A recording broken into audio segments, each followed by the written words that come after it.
Halo, tes, suaraku masuk, Dek. Halo, tes, suaraku masuk, Dek.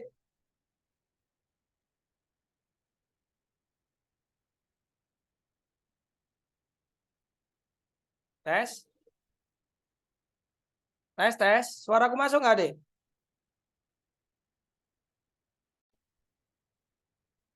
Halo, suaraku masuk, Dek. Masuk, Kak. Oke, sorry, wifi-nya error, sorry. Oke, oke, se, mengganggu aja wifi kayak gini nih. Se.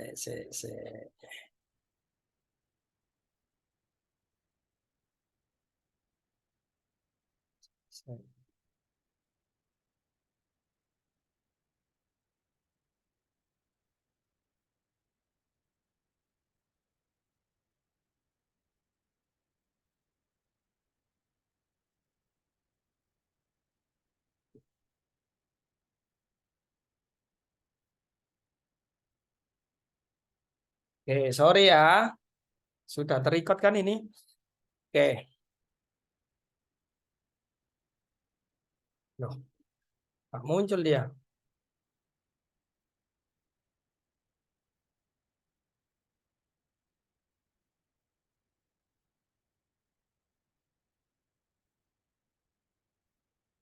Hujan soalnya, makanya wifi-nya kayak gini. Surabaya nggak hujan, Adik?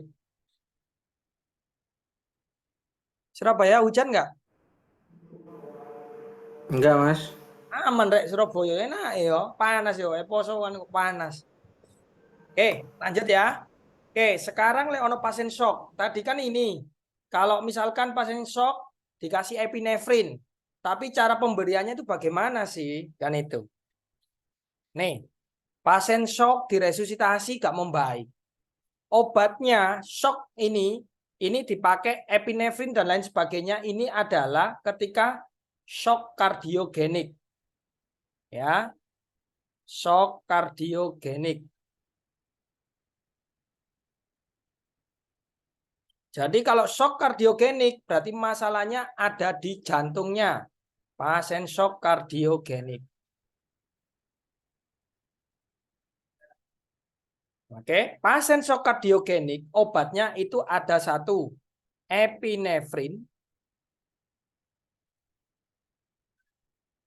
Dua, dobutamin. Tiga, ada dopamin. Oke, Mas, kapan kita menggunakan epinefrin? Kapan kita menggunakan dobutamin? Wes, pilihannya itu ada dua. Lihat nadi. Lihat nadinya.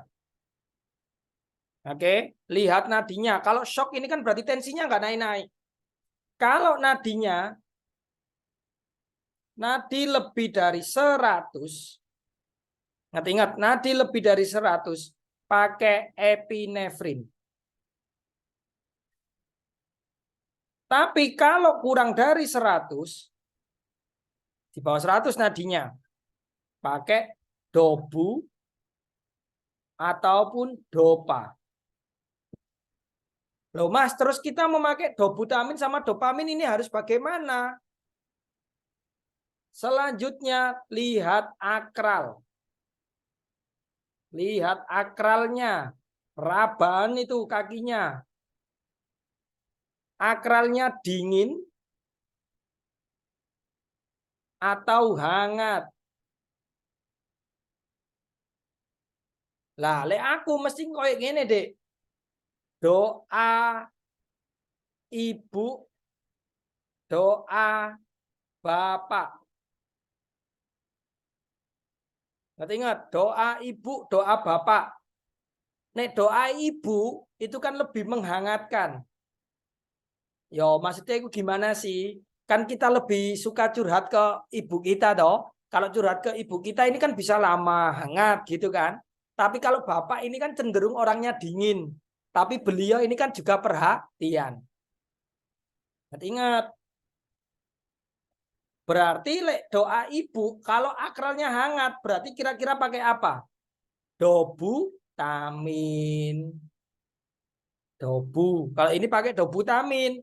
Tapi kalau akralnya dingin berarti pakai doa bapak. Berarti dopamin. Ngerti-ngerti ini? Wes, bingung nggak? Jadi ono pasien shock kardiogenik. Kan obatnya kan dikasih epinefrin nih. Apabila nadinya di atas 100.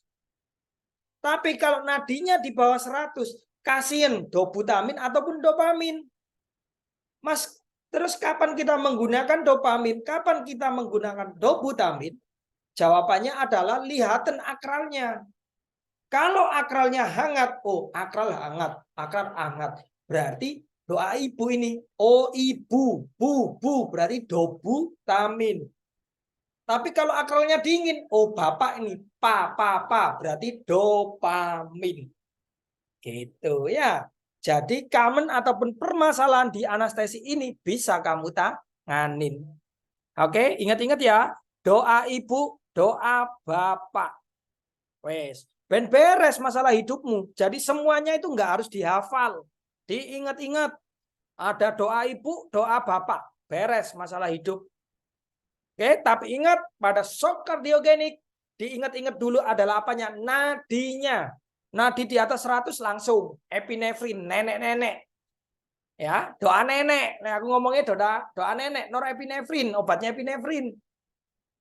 Wes usia di atas 100. Berarti nenek-nenek ataupun kakek-kakek. Tapi kalau nadinya di atas 100, wes pilihannya antara doa ibu ataupun doa bapak. Tinggal lihat apanya? Akralnya. Akral hangat, dobutamin.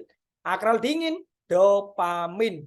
Wes. Beres toh masalah hidup? Sudah mulai beres masalah hidup kita sampai sini. Oh, obat-obatan, anestesi, wes gak usah dia, valno. Terus, sekarang ini adalah prinsip-prinsip pengobatan. Obat-obat farmakologi. Sama ya dek ya, kayak farmakologis dalam umumnya. Ada proses farmakokinetik sama proses farmakodinamik. Lah kalau farmakokinetik, ingat-ingat farmakokinetik. Ada yang ingat nggak farmakokinetik ini apa? Saat dulu kita jelas no KB, ayo. Farmakokinetik, pelajaran farmasi. Sudah pernah farmasi atau belum, Dek? Ya, Mas. Hah? Belum dah? Sudah, Mas. Nah, farmakokinetik itu apa?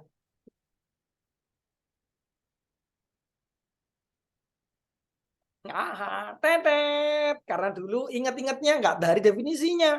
Dari definisinya. Ingat-ingat, perjalanan obat. Wes. Eling-elingan ini aja. Farmakokinetik adalah perjalanan obat. Tapi kalau farmakodinamik, ini adalah respon obat. Titik. Ingat-ingat, ingat-ingat intinya aja. Kalian akan nempel sampai mati. Oke? Wes, farmakokinetik. Perjalanan obat. Perjalanan obat itu dari apa aja sih? Ada saat absorpsi, distribusi, sama eliminasi. Absorpsi berarti itu apa sih? Penyerapan. Siapakah yang menyerap? Ya yang menyerap ya pasti opo? Hepar. Setelah dari hepar kemana? Tinggal didistribusikan obat-obatnya ini. Misalkan target organnya adalah perut. Teko hepar lewat perut. Obat minum. Ingat-ingat. Pentingnya kita tahu farmakokinetik. Ben tahu kapan ini obat oral. Kapan kita lakukan obat intramuskular ataupun intravena. Pokoknya mindset kalian. Farmakokinetik perjalanan obat. Perjalanan obat dari zaman jahiliyah sampai zaman sekarang itu ada absorpsi, distribusi, eliminasi. Eliminasi nama lainnya ketika di farmako dulu itu adalah ekskresi. Oke. Nama lainnya adalah ekskresi.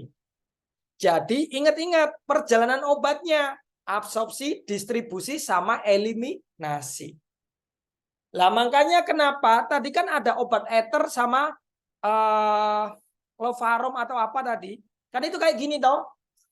Red. Jadi dia ini kan bikin depresan semua. Artinya apa? Absorpsinya di mana? Absorpsinya dia itu di saluran pernafasan. Ya, distribusinya di mana? Bikin pasiennya tidak sadar loh. Oksigennya diturunkan, ventilasinya, difusinya diturunkan semua. Nanti eliminasinya lewat apa? Lewat kencing ataupun keringat. Wes, itu adalah farmakokinetik. Ingat-ingat.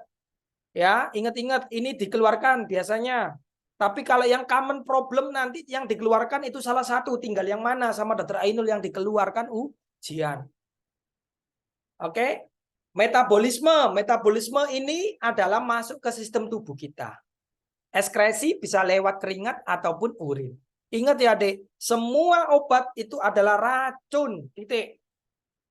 Jadi kita harus tahu farmakokinetiknya gimana. Terus selanjutnya adalah farmakodinamik. Farmakodinamik ini adalah respon obat. Kenapa sih Mas kita harus tahu farmakodinamiknya juga setelah kita tahu farmakokinetik? Yo ingat tadi, setiap obat itu adalah racun. Oke, jadi kita harus tahu apanya. Dosisnya ini bagaimana. Terus pemberiannya itu sehari berapa kali. Dasar pemberian sehari 3 kali, 2 kali sehari itu karena farmakodinamik. Makanya kenapa kita harus tahu apa nanti. Ini interaksi with the target cell. Selnya mana? Seberapa jauh sih selnya ini? Ataupun organnya. Kalau obat minum, kamu pengen ngobati perut. Dia ini kan harus lewat lambung, hepar, baru ke perut. Paling enggak membutuhkan waktu 6 jam ataupun 8 jam. Makanya kalau ada kalimat ini, ada kalimat titration ataupun loading dose ini hubungannya dengan apa? Waktu paru. Bukan paru-paru ya, waktu paru. Ataupun T setengahnya itu loh. Jadi dia ini paling tidak memberikan efeknya itu berapa menit setelah masuk. Itu adalah farmakodinamik.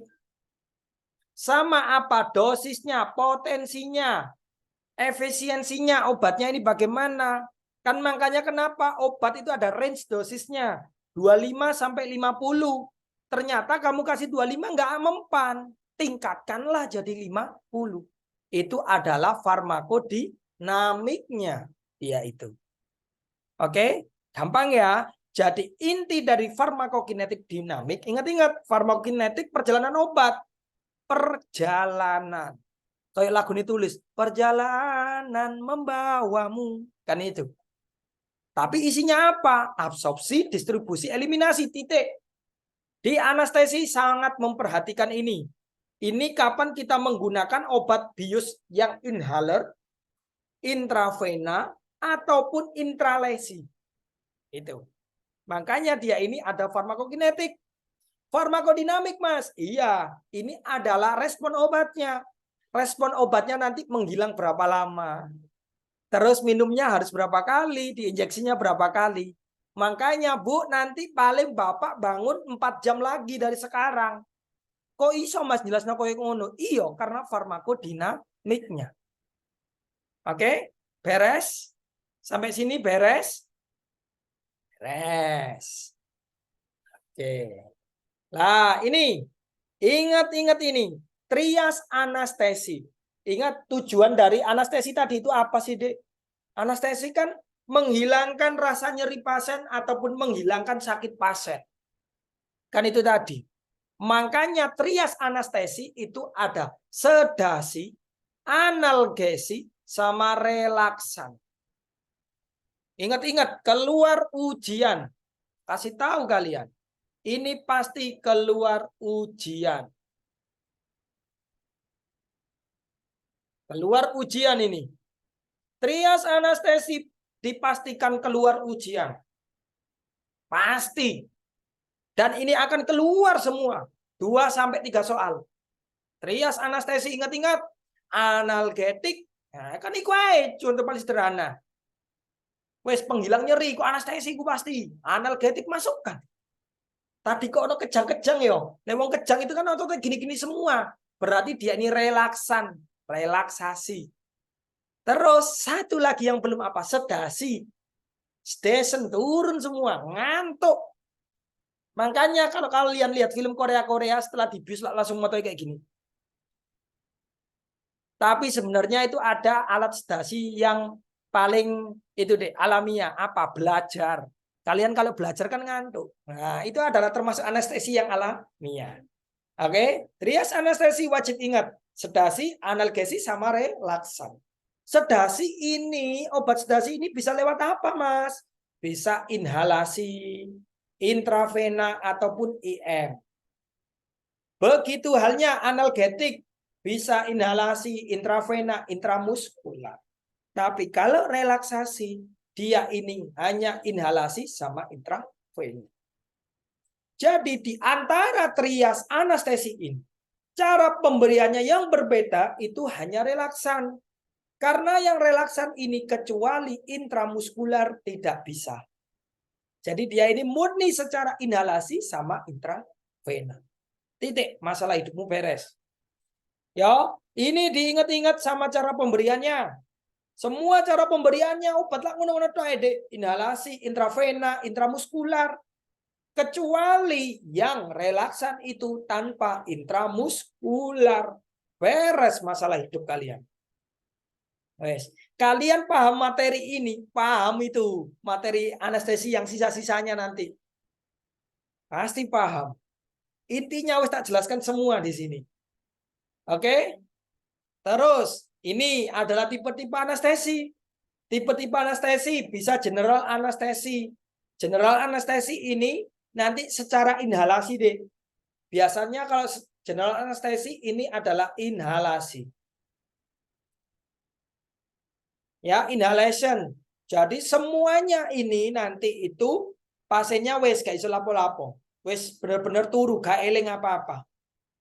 Tapi kalau lokal anestesi ini misalkan kita mengasih obat bius, anestesi lokal contohnya apa? Lidokain. Misalkan cantengen, ya cantengen kalian paranokia di sini, di jempolnya.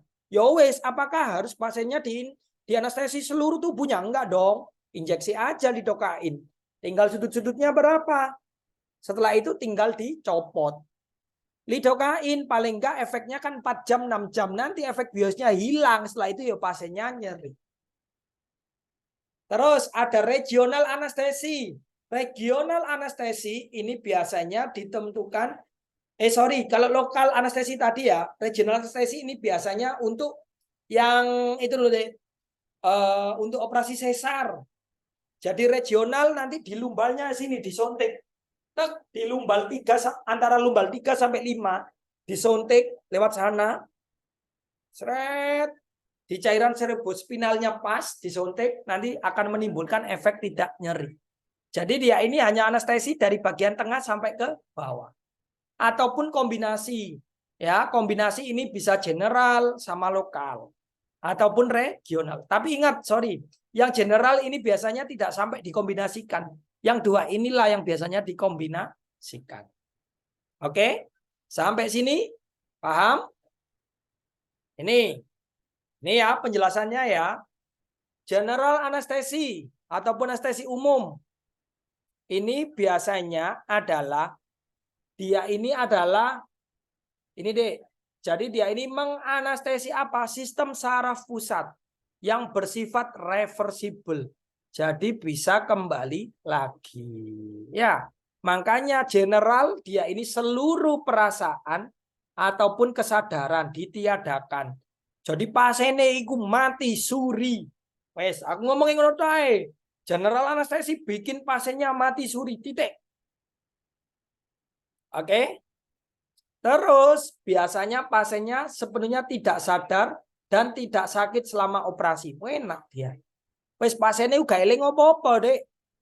Nah, biasanya kalau yang ada luka di sini, ini di general anestesi ya. Soalnya banyak apa? Saraf-saraf besar. Gitu. Jadi general anestesi bikin pasien mati suri. Wes ngono ae. Ben ingat-ingat, nek eling mati suri ngene kan eling sampai emben. General anestesi itu apa? Mati suri, Dok. Jadi pasiennya ini mati gak mati, urip gak urip. Wis cedek karo malaikat. Tadi gak eling apa-apa pas ini. Ingat-ingat, general anestesi mati suri. Titik. Oke. Terus cara pemberiannya, ingat, bisa inhalasi, intravena, intramuskular, per oral ataupun per rektal. Tapi yang sering dipakaikan ini adalah inhalasi sama intravena. Ingat-ingatan ini. Buat nanti stase koas. Ya, stase koas kalian ingat-ingat inhalasi sama intravena. IM per oral per rektal ini udah ditinggalkan. Yang cepat adalah inhalasi sama intravena. Kenapa Mas? Intramuskular per oral per rektal udah ditinggalkan. Iyo, farmakokinetik sama dinamiknya terlalu lama. Oke, kesuwen. Akhirnya pasiennya gak tangi-tangi kok. Ya, ini ya perjalanannya. Obatnya itu yang dipakai itu apa aja dulu itu. Ada nitrit oxide, ether, kloroform seperti di awal tadi ya. Sampai metilfluran. Tapi adik-adik wajib ingat yang ini. Obat anestesi untuk general anestesi itu apa? N20, haloten, sama isofluran. Pokoknya ingat-ingat aja, obat inhalasinya ingat-ingat aja yang belakangnya ane. Ojo diapal no depane.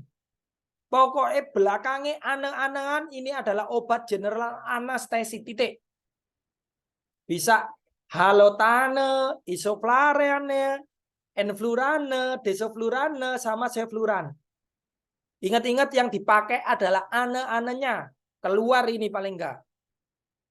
Di bawah ini yang merupakan obat general anestesi yang mana? Yang belakangnya ane-ane yang kamu perhatikan.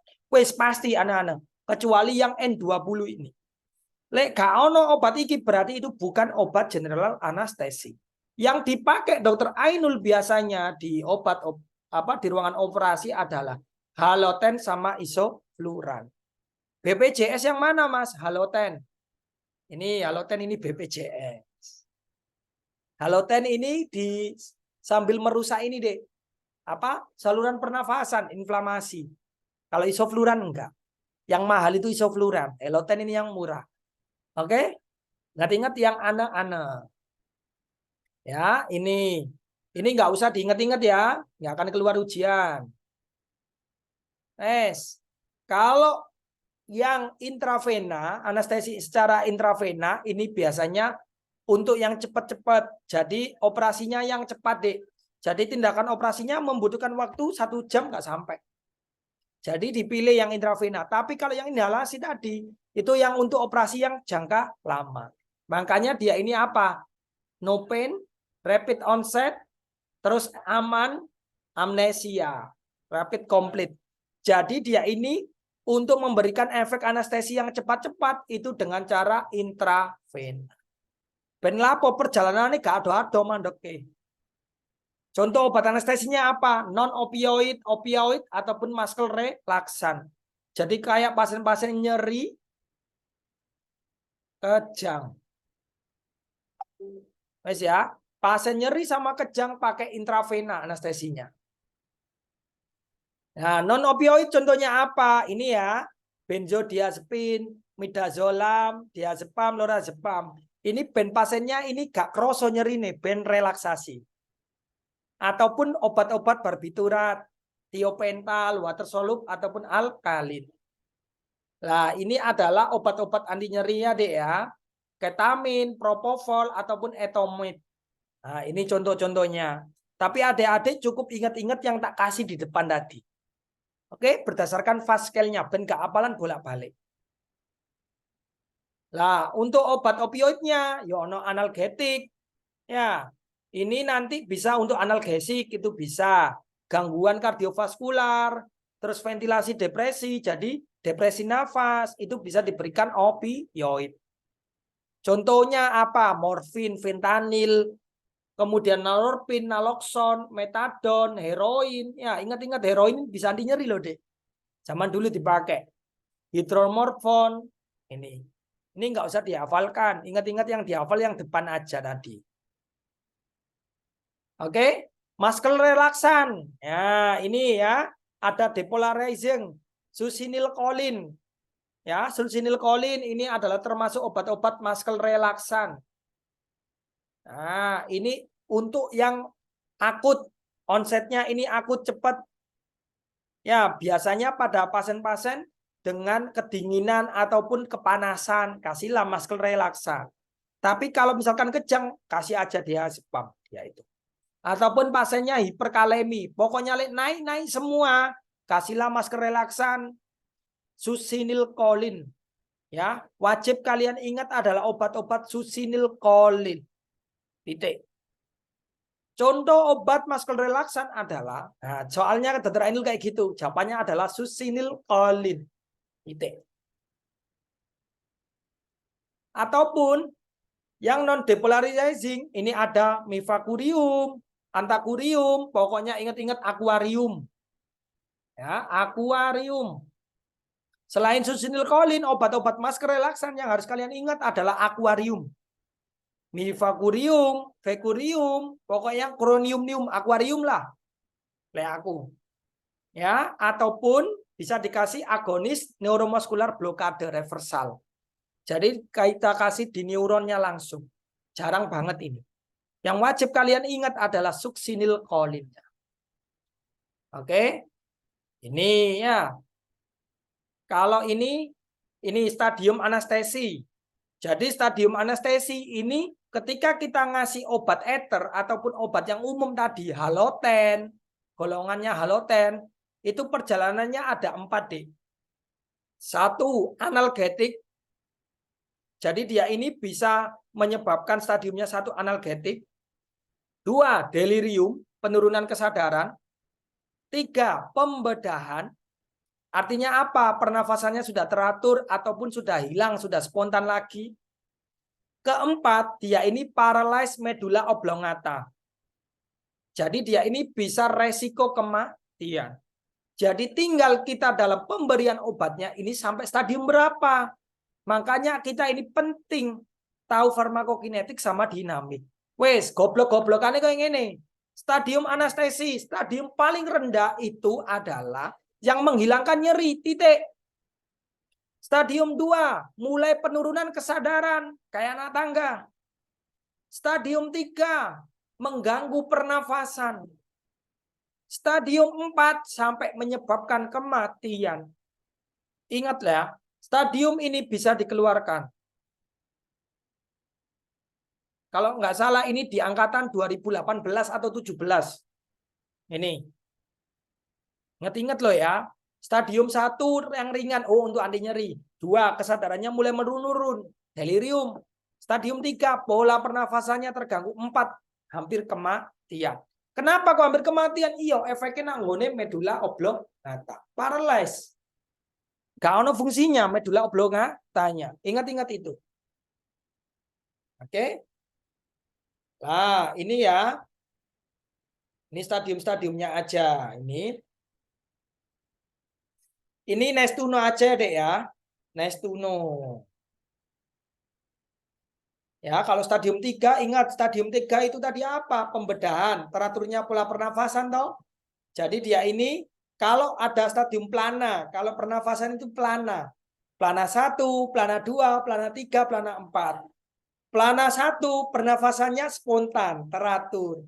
Jadi dia ini masih yang tahap awalnya.